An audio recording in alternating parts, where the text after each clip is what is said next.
ዘይነብ ከዛሬ ነገ ከድር ተወሰደችብኝ በሚል ስጋት በፍርሃት መኖር ጀምራለች። አንደኛው ቀዳዳ ሲደፈን ሌላ ቀዳዳ እየመጣ ነው ያለው። ከሰራት ጋር ያለው ነገር አሁን ተስተካክሏል። ቤተሰቧም ከእሱ ጋር ያላት ግንኙነት ዝም ብሎ የቀልድ ወይም የወረቀት ትዳር ሳይሆን የምር ፍቅር እንዳለው እያሰቡ ናቸው የሚንቀሳቀሱት። ዘይነብን አስተካክላ፣ ነገር ግን በካደር ጉዳይ ድጋሚ መብሰልሰለው አልቀረም። በራክም ብትሆን ማስፈራሪዋ እንደቀጠለ ነው። በተለይ ደግሞ የዘይነብን ቤተሰቦች እዳችሁን ክፈሉ በሚል ምክንያት ሙስጠፋ እዳ ስላለበት እያስፈራራቻቸውና እየተናነቀቻቸው ነበረ። እነሱን እንደዚህ ጫና ስታደረግባቸው፣ ነገር ግን እነሱ ጭራሽ ገንዘብ ጂያን እንዲከፍልም አልፈቀዱለትም። የአዝራ እናት ብትታከምም የሚስቱ እናት በአንድ በኩልም ደግሞ ሰራት እንዲከፍል አይፈልጉም። ምን አይነት ጉረኛ ቤተሰብ ነው እየተባለ በነ ሰራት ቤተሰብ አሁን ስሙን እያብጠለጠሉባቸው ነበረ። በአንድ በኩል እነሱ መኪናቸውን ለበራክ ሰጥተዋል። መኪናን ዋጋ ባያወጣም፣ ነገር ግን ቢያንስ እንደ ማካካሻና ትንሽ እንደ ማስታገሻ ነገር ማታ ላይ አሁን ተሰብስበው አንድ ላይ እያወሩ ነበረ። ረፊቃ ጨንቋታል። የጨነቃት ደግሞ ስራዋ የአበባ ስራ ነው። አትክልትን ምናምን ነው የምትሸጠው መኪና ላይ። የትኛው መኪና ላይ ወስዳውን እንደምትሸጠው ግራ ገባት። ስለዚህ አሁን ጥያቄዋ ወደ ሀሪፍ እየዞረ ነው ያለው።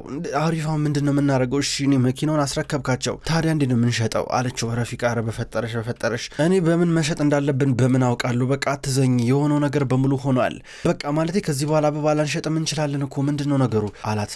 አደለ ስትሆነ ነበር። አዎ በቃ ብርድም ነው ውጪ ብር ላይ ተቀምጠሽ አበባ መሸጥ ቢበቃስ እያላል ነበረ። ከዛ ኢብሮ መኪናውን መስጠታችን አልበቃም፣ እንደገና ደግሞ ሌላ ዕዳ ውስጥ ሌላ በመኪና መስጠትም ምንም የሚያበቃ ዕዳ እኮ የለም።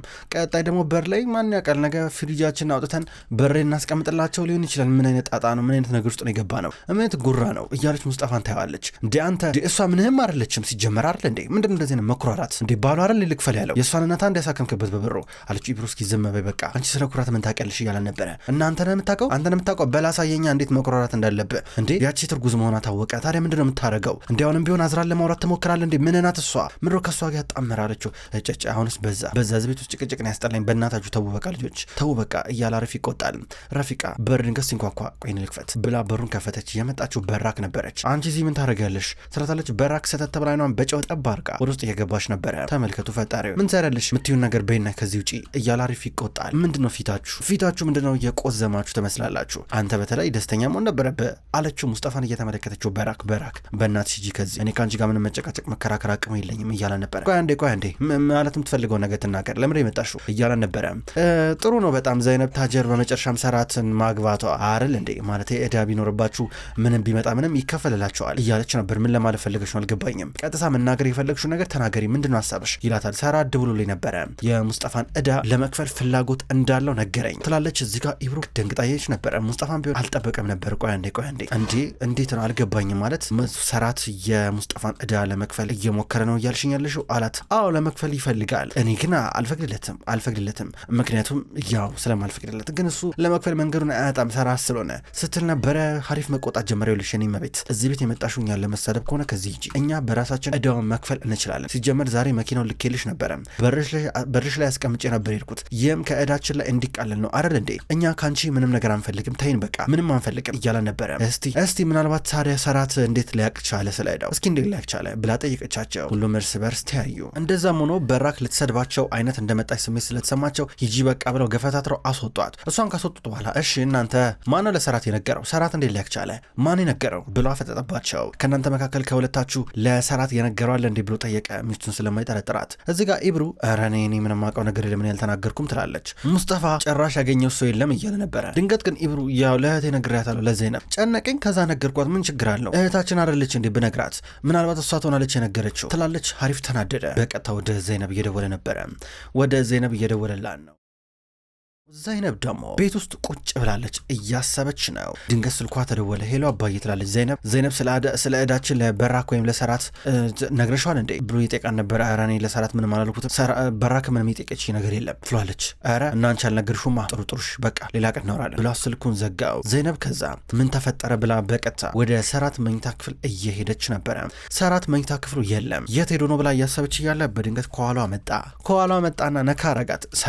ሰራት አስደነገጥከኝ እኮ አስደነግጥከኝ ትላለች። እንኳን መጣሽ ልናፍቀሽኝ ነበር አላት። እኔ እንኳን እዚህ የመጣሁት የሆነ ፋይል ለመውሰድ ነበር አለችው። የምን ፋይል እያለ እጇን እየሳመ ነበረ። እየዋሸሽ ነው እኔም ፈልግሽ ነው የመጣሽዋ እያለ ነበረ። ትኩረቴን በሙሉ እየሰረክብኝ ነው አለችው። ይህም ትኩረት እያለ ወደ እሷ እየጠጋ ነበረ። ምን ተፈጠረ ብሎ ጠየቃት። ወንድሜ ነው አዝራ ነው ያስከፋሽ? ማን ነው? ቅድም በአዝራ አዝነሽ ነበር ጥያቄ ጠየቀሽኛል። እኔ ግን ጥያቄው መልሼልሻለሁ። ምንድን ነው የፈለግሽው አላት። ማለቴ አንተ ግን ስለ እዳችን በምን አወክ አለችው። ወንድሜ ጂያን ነገረኝ በማለት ነገራት። አባዬ ደውሎ ነበረ አንተ ልትከፍለው እንዳለ ሰማኝ አለችው። አዎ አልከፈልኩትም ገና ለአቶ እርጉን ገና እየነገርኩ ነው ለጠበቃው ገና ነገሮችን እየጨራረሰን ያለ ነው እያላ ነበር። ተው በእናትህ አትክፈለው ይቅርብ ሰራት ተው ይቅርብ ይኸውልህ አባዬ እንደዚህ ነገር መሸከምና መቋቋም አይችልም ተው የሚዋረድ ይመስለኛል አለችው። ኧረ እኔ ማረግለት ውለታ እንደሚያዋርደው አይነት ስሜት ከተሰማው እና በራክን ታዋርደው ዝም ልበል እንዴ? ምን ማለት ነው? ቤታችሁን መጥቶ ፖሊስ እንዲወራው ላርግ እንዴ? እንደዛ እኮ ነው በራክ ልታረግ ያሰበችው ልታዋርዳችሁ። እሱን እንዴ የምትፈልጉት በዕዳ እንደተያዛችሁ ምናምን ነገር እሱን ነው የፈለጋችሁት እያላ ነበር። ተጠጋች።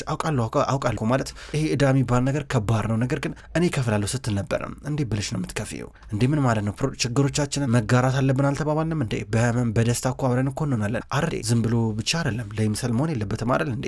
ከዚህ በኋላ እኛ ማለት ነው ያለብን አይደል እንዴ? አንቺ እኔ የሚባል ነገር የለም ዘይነብ ታውቂያለሽ አላት። ስለ እኔ ብቻ አይደለም ሰራት ስለ ቤተሰቤ ጨምሮ ነው ስለ ቤተሰቤ ነው እያለችው ነበር። ይሄም የኔ ቤተሰብ ነው ያንቺ ቤተሰብ ደግሞ ለእኔም ቤተሰቤ ናቸው።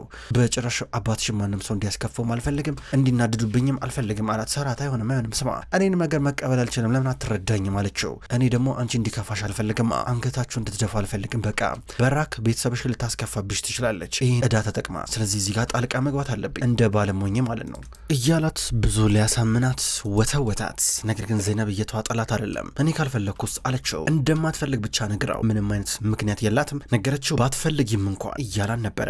ባትፈልጊም እረዳሻለሁ አላት። እንዴ ሰራት ኧረ ይሄ ነገር መስመሩን እያለፈ ነው እንዴ ምን ሆናል? እንደዚህማ መሆን የለበትም እንደዚህ መሆን የለበትም መቀጠል የለበትም አለችው። ይቀጥላል የኔ ፍቅር ችግር የለም እያላን ነበር። ለምሳሌ ለምንድን ነው እናንቺ እንደ ደባል ክፍል ለይተን እስካሁን ድረስ የምንኖረው? ለምን አንድ መኝታ ክፍል ማንተኛው እያላን ነበረ። ምን ተፈጠረ እያላን ነበረ። ከዛ እሷ ተው በቃ ትንሽ ተናድጄ ነው ወይም በቃ ብለው በቀጥታ ትንሽ ተረብሻለች። ወደ ክፍሏ ትሄዳለች። በጠዋት ተሰብስበው አንድ ላይ ቁርስ እየበሉ ናቸው። ድንገት ኤኪ ድጋሚ የዋና ልምምድ ልጀምር አስቤያለሁ ብላ ተናገረች። ከዛ በኋላ ሰራት ኧረ አሪፍ ነው አሪፍ ሀሳብ እያላን ነበረ። ለማየ ብዬ አይደለም ጀምረው እኔ መዋኘት ስለምወድ ነው ይረዳኛል ያግዘኛል አንዳንዴ ሲደብረኝ ላረገው ፈልጋለሁ እያለች ትናገራለች። ከዛ ጥሩ ነው ልጄ ችግር የለም ባሰኘሽ ጊዜ ጀምሬ ደስ ባለሽ ጊዜ እያላን ነበረ። በአንድ በኩል ዘይነብ ብትሆን አንቺ የማግኘት እኮ ታለንት አለሽ ችግር የለም እያለች አልነበረ። ከዛም በኋላ ድንገት ነበረ ሀያል ለማየ ብለሽ እንዳልነ ተስፋ አረጋለሁ ስላነበረ ለምሮ በማን ነገር የምታስከፊኝ ግን አንቺ ብለ ኢኪም እዚህ ጋር ሀያልን እየተቆጣች ነበረ። ከዛም በኋላ በነገራችን ላይ ድሮ ትምህርት ቤታችን የነበረው የዋና አስተማሪ አሁን የለም ወጥቷል ከትምህርት ቤቱ ሌላ እንፈልጋለን ስትላን ነበረ። ከዛ ሰራት ባለው ትጀምራለች ችግር የለም አስፈላጊ ከሆነ እናመጣልሻለን ሌላ ሰው ይላታል። ኧረ ሌላ አዳሪ ትምህርት ቤት ልታስገቡኝ ስትል ነበረ። የምን አዳሪ ትምህርት ቤት አልገባኝም ለምን እንደዛ አልሽ እያላን ነበረ። ሰራት ደንግጦ ልተወኝ ነው አይደል ሌላ ትምህርት ቤት ልትከተኝ ነው አይደል አለችው ጨንቋት። ከዛ ሀያል አያቴ ናት ከዚህ በፊት ያው ነገሮች ከዚህ ከቀጠሉ ወደፊት ወደ አዳሪ ትምህርት ቤት አባታችሁ ሊከታችሁ ይችላል ብላ ነግራን ነው በማለት ተናገረች። ከዛ ዘይነብ ምን ስትል ነበረ። ኪም ለዛ ነው የተጨነቀችው ብለ ሀያል ታስተረጉማለች። ከዛ ሰራት እንዲሁም ዘይነብ ተያዩ። ከዛ ሰራት ማየ እኮ ማየን ነገር ነው የምታወራው ይሄ ሊሆን አይችልም ልጄ እሺ ሊሆን አይችልም እኔ የትም ቦታ ልተዋችሁ አልችልም በብቸኝነት ከዚህ ቤት ልትወጡ የምትችሉት ሁለታችሁም ወይ ብቻችሁን ልትወጡ የምትችሉት እሱም ስትፈልጉ ብቻ ነው ስትፈልጉም ቢሆን አለቃችሁም ከአልጋ ጋር በሰንሰለት ታስራችኋለሁ እሱ ነው በቃ የሚያስፈልጋችሁ እያለ መሳቅ ጀመረ። ይህም እንደዚህ አይነት ነገር አይፈጠርም ስትባል ደስ ብሏት ተነፈሰች በረጅሙ። የትም ነው ማለቃችሁ እያለ ይናገራል ሰራት ባንድ በኩል። ከዛ ካድር በቃ ጨርሻለሁ ቁርሴ ልሂድ ብላ እያሄደች ነበረ። ዘይነብ ቀስ ብላ ካድርን ትከተላታለች። በሌላ በኩል ሰራት ገርሞት ልጆቹን ይመለከታቸዋል እንደጨነቃቸው ፊታቸው ላይ ያስታውቃል። በሌላ በኩል ሀሪፍ እንደተለመደው ስራውን ሊሰራ እየወጣ ነበረ። ሀሪፍ እኔ ግን ሳስበው የሆነ የጽዳት ስራ ምሰራ ይመስለኛል እያለችው ነበር። ደግሞ የኬን የመጣው ረፊቃ ኬን የመጣው ምንድን ነው እያልሽ ያለሽው ብሎ እየጠየቃን ነበረ። ቆይ ቢያንስ አንድ ጊዜ ረፍት አርጊ ጀርባሽን እኮ ያመሻል ረፍት ነው የሚያስፈልግሽ እያላን ነበረ። ታዲያ እንዴት ብለን ልኖር ነው እንዲ ሀሪፍ ምን ማለት ነው እንዴት ነው ዳችን የምንከፍለው ብዙ ወጪ እኮ አለብን እኮ አለችው። ፈጣሪ ይመስገን ፈጣሪ ሁሉ ነገር ያውቃል መውጫ ቀዳዳ እናጣም እያላን ነበር። ድንገት ቱሊያና ባሏ መጡ። የእነሱን መኪና ክላክስ እያሰሙ እያመጡ ነበር። ፈጣሪው ደግሞ እነዚህ ኬን የመጡት ይላል ሀሪፍ እያያቸው ወንድሜ አሪፍ እንደምን አደርክ በእናት ከፈለክ ሊፍት ልስጥ ላድርስ የፈለክበት ቦታ እያሉ ነበር። ኧረ ችግር የለም አያስፈልግም እያለ አሪፍ ይናገራል። ለምንድነው መኪና ያንን ተያዛችሁት ብሎ ጠየቀው። በራክ ናታ በራክ ሰጠችን እያል ነበር። ቱሊያ ዝም በል እያለችው እየረገጠችው ነበረ ኤርካንን። ያው እንግዲህ ምን ይደረገ እንደዚህ ነው እኛ ዳቧችን የምናገኘው እንደዚህ ነው በቃ ስራችን የምንሰራው። በነገራችን ላይ መኪናውን ከፈለከው ልትጠቀምበት ትችላለህ በፈለከው ጊዜ እሺ ሲለው ነበረ። ከዛ እዚህ ጋር ቱሊያ ደግሞ ኤርካንን አዎ እንረዳችኋለን ችግር የለም ያው ታውቃላችሁ ነዳጅ ተወዷል ምንም ቢሆን እያለች ስትናገር ችግር የለም አትቸገሩ ቱሊያ በደንብ እናውቃለን ችግር የለም እያለች ነበረ። ከዛ ኤርካን በቃ እንግዲህ ያው እናንተ ካልሄዳችሁ በቃ እኛ እንሂድ። በነገራችን ላይ ወንድሜ አሪፍ ከሁለተኛ ማርሽ ወደ ሶስተኛ ማርሽ ስትቀየር መኪናው ትንሽ ይጨዋል። አንተም ስትይዛት እንዲህ ነበረች እንዴ ተብረከረካለች መኪናው እንደዚህ ትንቀጠንቀጣለች አለው ኤርካን። በእናትህ ተወኝ በቃ ሂዱ ከዚህ በቃ እኛ ስራ አለብን አጭቅጭቁን በጠዋት አትነዝንዙ ሲሏቸው እሺ ብለው መኪናውን ይዘው ይሄዳሉ። ከዛ አሪፍ በቃ ስራዬን እኔም ልስራ ብሎ ጥሏት ይሄዳል። በሌላ በኩል አሁን አዝራ ቤት ውስጥ ናት ያለችው። በድንገት ደግሞ የመጣችው ዘይነብ ነበረች። ዘይነብ የመጣችው አዝራን ለማየት ነበረ። ቅድም ከሰራት ስትለይ እሷን ላያት ብላ ነበር ሄደችው።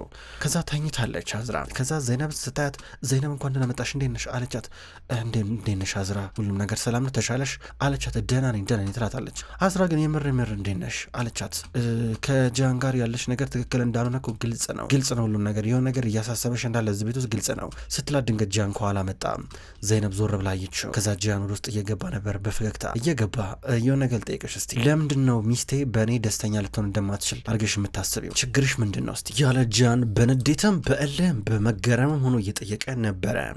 እዚህ ጋር ዘይነብ ምንም የሚዋጥላት ነገር የለም። አዝራን ትመለከታለች። የኔ ውድ የኔ ፍቅር የሆነ ነገር አትይም እንዴ ብሎ ጃን ወደ አዝራ ተመለከተ። ከዛ አዝራ ዘይነብ ስለመጣሽ አመሰግናለሁ ስለምታስቢልኝም አመሰግናለሁ፣ ነገር ግን እኔ እዚህ የመጣው ታውቂያለሽ በራሴ ፍቃድ ነው እስካሁን ድረስ ምንም እየተለየ ነገር አላጋጠመኝም እያለች ነበረ። ከዛም በኋላ ዘይነብ እናት ግን ሌላ ስን ነገር ነው የምታራምደው በማለት ጠየቀችው። ዘይነብ እማዬ ያው ታውቂያታለሽ እያላን ነበር። ችግር የለም አላት። ከዛ ዘይነብ እንግዲህ አዝራ ችግር ካለ ንገሪኝ እሺ ብላት ወጣች። ከዛ ከወጣች በኋላ ጂያን ይስቃል። ከዛ እዚህ ጋር ዘይነብ የጂያንን እናት ለማናገር እንደመጣች እያሰበች ወደ ሴቪም ተጠጋችና ላናገርሽ መጥቼ ነው አለቻት። እየሰማኝ ነው ትላለች ሴቪም። ለምንድን ነው ግን አንቺ እኔን ከልጆቹ ጋር ለማጣላት የምትሞክሪው? እኔ ላይ ያለሽ ጥላቻ ካለብሽ ፊት ለፊት መተሽ መናገር ትችያለሽ። ሀያልና ኢኪምን ግን አታስፈሪያቸው ስትላን ነበረ። ማለት አልገባኝም የልጅ ልጆች እንደው ምን አረኳቸው ስትል ነበረ። ወይዘሮ ሴቪም ለምንድን ነው እኔ ላይ እንዲነሱ የምታደርግ? ይሄ አዳሪ ትምህርት ቤት ነው የሚባለው ነገር ከየት ነው የመጣው? ከየት ነው ይመጣልሽ? ቆይ ሀሳብ አለቻት። እኔ ድንገት ሊሆን ይችላል በሚል ሁኔታ የተናገርኩት አለቻት። ምን ሆኖ ሊሆን የሚችለው እኔ እኮ በጣም እኮ ነው መወዳቸው። ልክ እንደ ጭራቅ ለምሮ የምታስመስኝ? ቆይ አውቃለሁ እኔ ከእናንተ ቤተሰብ አይደለም የመጣሁት፣ ያው ካፕታን ቤተሰብ አይደለም የመጣሁት አውቃለሁ። ያው የሰራትን እንትን አልተቀበልሽም ምርጫ እኔን ስለመረጠኝ፣ ነገር ግን ከጀርባ እንደዚህ ነገር ማድረግሽን አቁሚ። ያልተመቸሽ ነገር ካለ ፊት ለፊት ተናገሪ አለቻት። ዋናው ነጥብ አይደለም ዋናው ነጥብ ይኸውልሽ ብቀበልሽም ባልቀበልሽም ይኸውልሽ ስሚ ካደረስ ካለሽ ድረስ እኔ ውስጤ ደስተኛ አይሆንም ገባሽ? የዛ ሴትዮ ልጅ ካደረ እዚህ ቤት ስላያት አልፈልግም አለቻት። እና ምን ማድረግ አለብኝ ወይዘሮ ሴቪም? እኔ ካደረ ለበራክ መተው አለብኝ እንዴ? በራክ ታውቂያለሽ ከዚህ በፊት ቤተሰብ ተለይታለች። አንቺ የምትፈልጊው ነው እንዴ አለቻት። አዎ መልሽላት ካደረ ለበራክ ለእናቷ ስትራን ነበረ። ቆይ በጃንና በቢሮ መካከል ምን ተፈጠረ ታውቂያለሽ አይደለ? በእናንተ ምክንያት እንዴት ቤተሰባችን እንደተበጠበጠ አንቺ ለምንድን ነው ማታየው? ሰው የፈለገው ነገር ማድረግ ይችላል። በቃ እኔ ከአንቺ ምን ጠየቅኩኝ? ለካደር ደግሞ ቃሌን ሰጥቻታለሁ። ለምን እየፈለገ ነገር አይፈጠርም? ለምን ዓለም አትገለባበጠም? እኔ በካደር ተስፋ አልቆርጥም አለቻት። አዎ ለዛ ነው አየሽ አይደለ? እኔ አንቺን እዚህ ቤተሰብ ውስጥ ማየት የማልፈልገው ለዚህ ነው ከገባሽ አለቻት። እኔ ደግሞ አያገባኝም ምንም አይመስለኝም። ፈለግሹም አልፈለግሹም እኔ ሁል ጊዜ ከሰራት አጠገብ ነኝ። እሺ ካደርን ፈለግሻትም አልፈለግሻትም ብላት ጥራት ወጣች። ሴቪ ምንድን ያለችኝ ብላ እያሰበች ትቀመጣለች። በሌላ በኩል አሁን በራክ ቤት ውስጥ ናት። በቀጥታ ወደ ዋናው ሳሎን እየመጣች እናቷን አገኘቻት። እናቷ በርካታ የልጆች ጨዋታ አሻንጉሊት ይዛ ነበረ። ምንድነው ደግሞ ማየ ህፃን ልጅ በአሻንጉሊት መጫወት ጀመርሽ እንደ ያለቻት። ቁጭ በይ በራክ ይኸውልሽ አሁን የምትፈልጊውን ነገር የምታገኝበት ሰዓት ደርሷል። መዘጋጀት አለብሽ። እሺ ይኸውልሽ አንቺ ስለ ካደር የመከርኩሽን ሀሳብ እሺ ብለሻል። ነገር ግን በቀጣይ ደግሞ ደረጃ በደረጃ ምን ማድረግ እንደሚኖርብሽ አታውቂም። ምን ማድረግ እንዳለብሽ ደግሞ እኔ እነግርሻለሁ። እሺ ለልደቷ ቆንጆ የሆነ ዝግጅት ወይም ደግሞ ስጦታ እንዳዘጋጅሽላት ትነግራታለሽ። ይኸውልሽ እነዚህ አሻንጉሊቶች በሙሉ ለምሳሌ ይሄ አሻንጉሊት ለመጀመሪያ ልደቷ፣ ይሄ አሻንጉሊት ለሁለተኛ ልደቷ እያልሽ እስከ 5ኛ ልደቷ ድረስ መሰጣትን አሻንጉሊት በሙሉ ሰጫታለሽ ገና ከሆነ ማለት ነው። ቀድማ አንቺ እንድታስበሽ ያኔ ደግሞ ልጆችሽ ይቀናሉ። ከዛም በኋላ ወደ አንቺ እቅፍ መልሶ ይመጣሉ እያለቻን ነበረ። በራክ ሀሳቡ ተመችቷታል። ቱለን አስጠራቻት። አሻንጉሊቶቹን ውሰጂ እያለቻን ነበረ። በራክ መቼ ሄዳ እነዚህን አሻንጉሊቶች ለካደር በመስጠት ድጋሚ በብልጭልጭ ነገር እንደምታታላት እያቀደችበት ነው። ክብራትና ክብራን እንኳን ወደ ቅመም ስቶሪ የዩቲዩብ ቻናል በሰላም መጣችሁ ውድ ተመልካቾች። በዛሬው ዕለት ወደ እናንተ የታመሙ አበቦች የሚሰኘው ድራማ በዚህ መልኩ ወደ እናንተ አርሻለሁ። ክብራን ተመልካቾች ቅመም ስቶሪ የዩቲዩብ ቻናል ከዚህ በኋላ የታመሙ አበቦች የሚሰኘውን አስገራሚ ደስ የሚል የፍቅር የቱርክ ድራማ ወደ እናንተ እናንተ ይዞ ይመጣል። ቀኑን ጠብቄ እኔ ወደ እናንተ አደርሳለሁ። የታመሙ አበቦች እንዲሁም ሌሎች ተከታታይ ድራማ ክፍሎች በቀጣይ ወደ እናንተ ይደርሳል። በቀጣይ በአዲስ ቪዲዮ እስከምንገናኝ ድረስ በያላችሁበት መልካም ቆይታ ይሆናል።